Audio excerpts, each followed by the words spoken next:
माझं नाव सायली आहे. मी नाशिकमध्ये एकटीच राहत होते. आई वडिलांचं निधन लवकर झालं आणि नोकरीच्या निमित्ताने मी माझ्या छोट्याशा 2 खोल्यांच्या घरात एकटी राहू लागले. काही दिवसांपूर्वी मी वरच्या मजल्यावर भाडेकरू ठेवण्यासाठी जाहिरात दिली होती. संध्याकाळी बेल वाजली. दरवाजा उघडला तर समोर एक उंच सडपातळ टापटीप कपड्यातला तरुण उभा होता. त्याने हसत विचारलं, मॅडम, खोली पाहायला आलो होतो. त्या क्षणी त्यांच्या डोळ्यातील शांतपणा आणि चेहऱ्यावरची साधेपणा लक्ष वेधून घेत होती. त्याचं नाव होतं आर्यन. मी त्याला खोली दाखवली. बोलण्यातून कळलं की तू इथे नवीन नोकरीला लागला होता आणि शांत जागा शोधत होता. मला तो सभ्य वाटला आणि दुसऱ्या दिवशी तो भाडेकरू म्हणून राहायला आला. पहिल्या काही दिवसांत त्याची शिस्तबद्ध दिनचर्या पाहून मी खूप प्रभावित झाले. सकाळी नम्रपणे गुड मॉर्निंग म्हणायचा.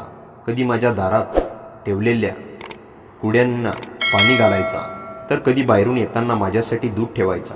हळूहळू आमच्यात बोलणं वाढायला लागलं. एक दिवस मी ऑफिसमधून परत येताना पावसात भिजले. घरी आले तेव्हा ताप चढलेला. मी दार उघडून आत पडतच होते तेवढ्यात आर्यनने मला हाताने आधार दिला. तो माझा ताप बघून एकदम घाबरला. सायली, तुम्ही ठीक आहात ना? त्याने काळजीने विचारलं. त्याने माझ्यासाठी गरम सूप बनवलं, औषध आणून दिले आणि रात्रभर वरच्या खोलीत न जाता हॉलमध्ये बसून माझी काळजी घेत राहिला. त्या रात्रीनंतर आमच्यात एक न बोललेलं बंद जुळायला लागलं. एक दिवस सकाळी मी बाल्कनीत चहा घेत उभी होते. आर्यन खाली येऊन म्हणाला, सायली, तुमचं हसू खूप छान आहे, पण अलीकडे कमी दिसतंय. मी चकित झाले. काय झालं? मी काही त्रास देतोय का? तू हळू आवाजात बोलला. मी हसत म्हणाले, नाही रे, उलट तू आल्यापासून घरात माणूसपणाची ऊब आली. त्याने माझ्या डोळ्यात पाहत एक खोल श्वास घेतला. सायली, मी रोज खाली येण्याचं कारण तुमचा चहा नाही, तुम्ही आहात. त्या क्षणी माझं हृदय धडधडायला लागलं. मला काय बोलावं कळेना. मी शांत राहिले, पण माझ्या गालावर उमटलेली लाज त्याला सगळं सांगून गेली. दिवस गेले तसे आमच्या भावना एकमेकांवर उघड होत गेल्या. संध्याकाळी दोघं मिळून चहा, छतावर बसून गप्पा, रात्री उशिरा अचानक झालेली मस्त पावसात भिजणारी फेरी, हे सगळं आमचं छोटंसं जग बनत गेलं. त्याच्यावर मी मनापासून प्रेम करायला लागले होते, पण तो कायम काहीतरी सांगण्याच्या प्रयत्नात दडपून जायचा. एके दिवशी मी त्याला विचारलं, आर्यन, तू काहीतरी मनात ठेवतोयस, सांगशील? तो थोडा वेळ शांत राहिला आणि नंतर गंभीरपणे म्हणाला, सायली, तुझ्यावर प्रेम करायला लागलोय, पण भाडेकरू असल्यामुळे तू चुकीचं समजशील अशी भीती वाटते. मी हळूच त्याचा हात हातात घेतला. आर्यन, मी सुद्धा तुझ्यावर तेवढंच प्रेम करते आणि प्रेमात कुठलेच भाडेकरू किंवा मालक नसतात.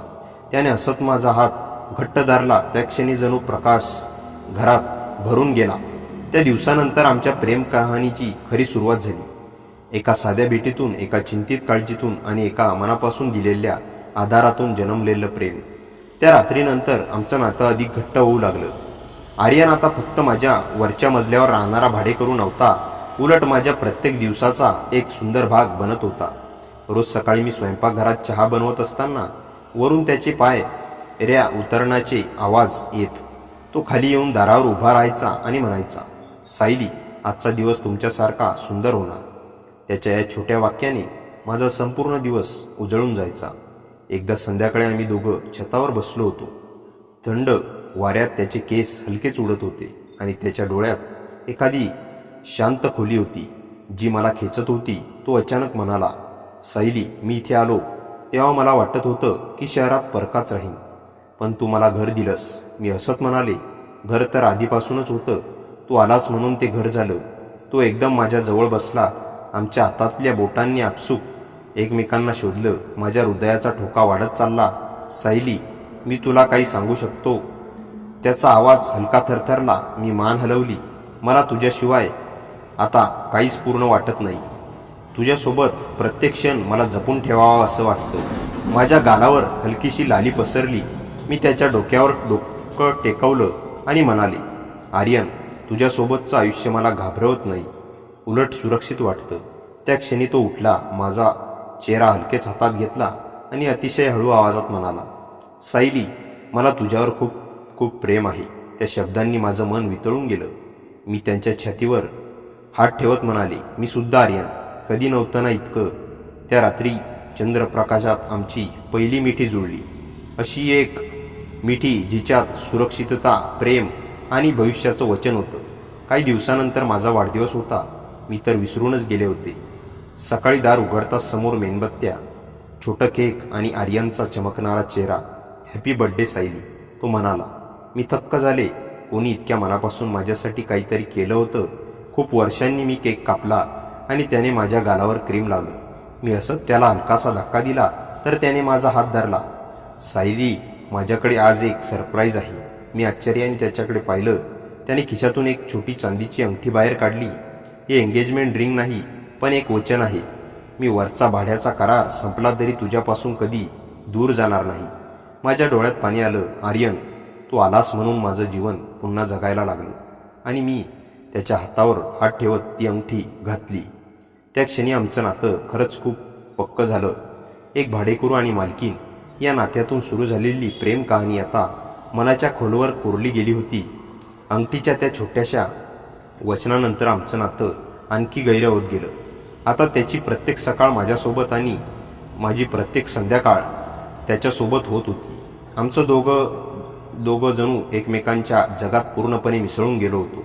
पण हे सगळं इतकं सुंदर असताना एक दिवस थोडंसं संकट ओढवलं. मला अचानक एक फोन आला माझ्या काकूंचा. त्या नेहमीच थोड्या कडक स्वभावाच्या आणि त्यांच्या जोरातच विचारलं, सायली, वरच्या मजल्यावर एक तरुण राहतो म्हणे, लोक बोलतायत. माझं हृदय क्षणभर थबकलं. मला कुणाचं काय मत आहे याची पर्वा नव्हती, पण याचा आर्यनवर परिणाम होईल का अशी भीती वाटली. संध्याकाळी तो घरी आला तेव्हा माझ्या चेहऱ्यावरती चिंता ओळखून तो लगेच जवळ आला. सायली, काही झालंय का? मी त्याला सगळं सांगितलं. तो शांतपणे ऐकत राहिला. मग माझा हात हळुवारपणे हातात घेऊन म्हणाला, सायली, मी आहे ना. तुझ्या आयुष्यात कोणाला बोलण्याचा अधिकार नाही, आणि जर कुणाला बोलायचं असेल तर एक दिवस मी त्यांना उत्तर देईन, आपल्या नात्याच्या रूपात. त्याच्या या शब्दांनी माझं मन शांत झालं, पण आत कुठेतरी त्याच्यातील जबाबदारीपणाबद्दल आदर वाढला. त्याच रात्री जेवणानंतर आम्ही दोघं छतावर बसलो होतो. थंडगार रात्रीचा वारा, शहरातलं हलकं उजळलेलं दृश्य आणि त्याची उबदार जवळी, सगळंच परिपूर्ण होतं. मी त्याच्या खांद्यावर डोकं ठेवत म्हणाले, आर्यन, मी तुला गमवायची भीती वाटते. तो माझ्याकडे वळला आणि माझा चेहरा दोन्ही हातांनी धरला. सायली, मी कुठे जाणार आहे तुझ्याशिवाय? माझं काहीच नसतं. त्याच्या शब्दाचा तोल, आवाजातील प्रामाणिकपणा आणि डोळ्यातील प्रेमाची चमक मला आतून वितळून गेली. पुढच्या काही दिवसात आमचं नातं आणखी दृढ झालं. रात्री उशिरा आम्ही एकत्र स्वयंपाक करायचो. सकाळी तो मला रस्त्यापर्यंत सोडायला यायचा आणि कधीकधी अचानक माझ्या ऑफिससमोर उभा राहून म्हणायचा, सायली, तुला घेऊन जायला आलोय. आणि मी त्याच्या त्या साध्याशा काळजीवर पुन्हा पुन्हा प्रेमात पडत गेले. एक दिवस मी ऑफिसमधून परतली तेव्हा घरात मंद दिवे लावलेले होते. मेणबत्त्यांचा हलका उजेड, सुगंधी फुलं आणि टेबलावर ठेवलेलं एक छोटंसं गिफ्ट. मी आश्चर्याने फिरून पाहिलं तर आर्यन शांतपणे माझ्यासमोर उभा होता. सायली, आज काही खास नाही, पण तुझ्यासोबतचा प्रत्येक दिवस माझ्यासाठी खास असतो. मी गिफ्ट उघडलं. त्यात एक सुंदर फ्रेम होती ज्यात आमचा एक फोटो होता, त्याने घेतलेला माझ्या नकळत. त्या फोटोमध्ये मी हसत होते, अगदी मनापासून. माझ्या डोळ्यात पाणी आलं. आर्यनने जवळ येऊन विचारलं, सायली, एवढं मनात साठवून ठेवू नकोस, सांग काय झालं. मी त्याच्या छातीवर डोकं ठेवत म्हणाले, आर्यन, तू नसतास तर मी इतकी जिवंत वाटलीच नसते. आणि त्याने मला अलगद मिठी मारली, एक अशी मिठी जिथे माझी सगळी भीती वितळून गेली. त्या रात्री आम्ही बराच वेळ शांतपणे बसून राहिलो, पण त्या शांततेत प्रेम होतं, विश्वास होता आणि एक न बोललेलं भविष्य होतं. त्या संध्याकाळी नंतर आमचं नातं आणखी प्रामाणिक झालं. पण नातं जितकं वाढत होतं तितकाच एक विषय माझ्या मनात सतत घोळत होता. आर्यनच्या कराराचा शेवट. भाड्याचा करार संपायला फक्त 15 दिवस उरले होते. त्याने एकदाही याबद्दल बोललं नव्हतं आणि मी त्याला विचारायलाही घाबरत होते. मला त्याला सोडवून द्यायचं नव्हतं, पण प्रेमातल्या भीतीला आवाज देणं कधीकधी अवघड जातं. एका रात्री आम्ही दोघं हॉलमध्ये बसलो होतो. तो माझ्यासाठी त्याचा आवडता पास्ता बनवत होता आणि मी त्याच्या जवळच बसून त्याला बघत होते. मी त्याला किती मनापासून बघत होते हे त्याला जाणवलं असावं. तो हसत म्हणाला, असं काय बघतेस? मी शांतपणे म्हणाले, आर्यन, तुला एक गोष्ट विचारायची होती. तो माझ्याकडे वळला. बोल ना. माझ्या मनातील भीती एकदम उफाळून आली. तुझा करार संपायला येतोय, नंतर तू म्हणजे. मी शब्दात अडखळले. माझे शब्द ऐकून आर्यन काही क्षण शांत राहिला. मग तो माझ्याजवळ येऊन माझे हात हातात घेत म्हणाला, सायली, माझ्या जाण्याचा प्रश्नच नाही. मी चकित झाले. म्हणजे तो खोल श्वास घेत म्हणाला, मी आता भाडेकरू म्हणून नाही राहणार. माझं हृदय जोरात धडधडायला लागलं. मग माझा आवाज अगदी हलका झाला. तो हळूच म्हणाला, सायली, मला तुझ्यासोबत आयुष्यभर राहायचं आहे. माझे डोळे पाणावले. तो पुढे म्हणाला, तू माझ्या जीवनात आलीस आणि माझ्या एकटेपणाला अर्थ मिळाला. तू माझ्या प्रत्येक दिवसाचं उत्तर आहेस. मी तुला सोडून कुठेच जाणार नाही. मी त्याला घट्ट मिठी मारली. त्या क्षणी मला जाणवलं, माझ्या मनातील भीती निरर्थक होती. पण आज क्षण जमताना आमच्यावर एक अनपेक्षित प्रसंग आलाच. काही दिवसांनी माझ्या काकू अचानक घरी आल्या. त्यांच्याच चेहऱ्यावर राग स्पष्ट दिसत होता. त्यांनी घराभोवती नजर टाकली आणि आर्यन खाली आला तेव्हा एकदम कठोर आवाजात म्हणाल्या, सायली, हे काय? हा मुलगा अजून इथेच आहे? लोक आधीच बोलतायत. मी थोडी घाबरले. पण यावेळी आर्यन माझ्या अगदी जवळ उभा राहिला. त्याने शांतपणे दृढ आवाजात सांगितलं, काकू, मी सायलीवर प्रेम करतो आणि मी इथे राहतो कारण आम्ही दोघं एकमेकांसाठी योग्य आहोत. काकू काही क्षण त्यांच्याकडे पाहत राहिल्या. मग माझ्याकडे. मी त्याचा हात घट्ट धरलेला पाहून त्यांच्या डोळ्यातला राग हळूहळू वितळला. त्यांनी दीर्घ श्वास घेत म्हटलं, जर तुम्ही दोघं इतक्या खात्रीने एकमेकांसोबत उभे आहात तर मला काही बोलायचं नाही. मी सुटकेचा श्वास टाकला आणि आर्यनकडे पाहिलं. त्याच्या चेहऱ्यावर समाधान आणि माझ्यासाठी असलेला अभिमान स्पष्ट होता. त्या रात्री आम्ही दोघं छतावर बसलो होतो. वारा हलका होता आणि त्याची बोटं माझ्या हातात गुंतलेली. तो म्हणाला, सायली, आता पुढचा टप्पा आहे. मी हसत विचारलं, कुठला? तो माझ्या कानाजवळ येऊन म्हणाला, आयुष्यभराचं एकत्र राहण्याचं वचन. यावेळी खरंच माझं हृदय पुन्हा एकदा त्याच्यावर प्रेमात पडलं गेलं. त्या रात्री आर्यनच्या डोळ्यात एक वेगळीच चमक होती. त्याच्या शब्दांनी माझ्या मनात अनेक शक्यतांचे धागे हलायला लागले. आयुष्यभराचं वचन हे शब्द ऐकून माझं हृदय धडधडत होतं. काही दिवसात शांत आयुष्य पुन्हा नव्या सुरुवातीच्या उंबरठ्यावर उभं होतं. दुसऱ्या दिवशी सकाळी उठल्यावर मला घरात कुठेच आर्यन दिसला नाही. मला क्षणभर काळजी वाटली. पण स्वयंपाकघरात गेलं तर टेबलावर एक छोटा कागद ठेवलेला. त्यावर लिहिलेलं होतं, सायली, थोडं काम आहे, दुपारी तयार राहा, तुझ्यासाठी काही खास. मी कागद हातात धरून हसतच राहिले. दुपार झाली आणि बेल वाजली. दार उघडलं तर आर्यन माझ्यासमोर उभा. पांढरा साधा शर्ट, नीटनेटके केस आणि हातात एक लाल गुलाब. त्याने मला गुलाब देत म्हणाला, चालशील? मी होकार देत हळूच त्याच्या शेजारी उभे राहिले. आम्ही दोघं शहराबाहेरच्या एका छोट्या टेकडीकडे गेलो. तिथे आम्ही नेहमी बसायचो. शांत वाऱ्यांनी भरलेली आणि आमच्या गप्पांची साक्षीदार. तिथे आज काहीतरी वेगळंच सजवलेलं दिसत होतं. छोटं पांढरं कापड, 2 मेणबत्त्या आणि त्याच्या हातात बनवलेलं जेवण. मी आश्चर्याने त्याच्याकडे पाहिलं. तो माझ्याजवळ येऊन म्हणाला, सायली, मला तुझ्यासोबतचा प्रत्येक दिवस हा सुंदर करायचा आहे. आम्ही दोघं बसलो. वाऱ्याने केस हलकेच उडत होते आणि संध्याकाळचा सूर्य हळूहळू खाली उतरत होता.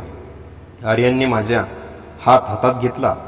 सायली, मला तुला एक गोष्ट आज स्पष्ट सांगायची आहे. माझं हृदय वेगाने धडधडायला लागलं. मी पहिल्यांदा या घरात आलो तेव्हा फक्त एक जागा हवी होती. पण काही दिवसांनी समजलं, मला या शहरात तूच आमचं घर आहेस. माझ्या डोळ्यात पाणी आलं. तो पुढे म्हणाला, तुझ्याशिवाय माझं आयुष्य अपूर्ण आहे आणि आता मला ते अपूर्णच ठेवायचं नाही. त्याने खिशातून एक छोटासा डब्बा काढला. माझा श्वास अडखळला. तो माझ्यासमोर खाली बसला आणि म्हणाला, सायली, तू माझ्याशी लग्न करशील? त्या एका क्षणात माझं जग थांबलं. आजवर कुणी मला इतक्या मनापासून, इतक्या प्रामाणिकपणे, इतक्या प्रेमाने विचारलं नव्हतं. माझ्या डोळ्यातून पाणी वाहत होतं आणि मी हसत त्याला मिठी मारली. हो आर्यन, 1000 वेळा हो. त्याने मला मिठीत घेतलं. त्या मिठीत प्रेम होतं, काळजी होती आणि आयुष्यभराची खात्री होती. आम्ही टेकडीवरून शहराकडे पाहत बसलो. सूर्य मावळत होता आणि आमच्या आयुष्यात नवं पहाट उगत होतं. त्या दिवसानंतर काही आठवड्यात दोन्ही घरच्यांची भेट झाली. सुरुवातीचे काही प्रश्न, थोडे संकोच, पण आमच्या प्रेमाच्या प्रामाणिकपणानं सगळं सहज स्वीकृत झालं. लग्नाचा दिवस ठरला. त्या दिवशी मी नवरी बनून उभे होते आणि समोर उभा होता तो, जो एकेकाळी माझा भाडेकरू होता आणि आता मला आयुष्यभरासाठी निवडणारा साथीदार. मंडपात आर्यनने माझा हात हातात घेतला आणि हलक्या आवाजात म्हणाला, सायली, आजपासून आपण दोघं एकमेकांचं घर आहोत.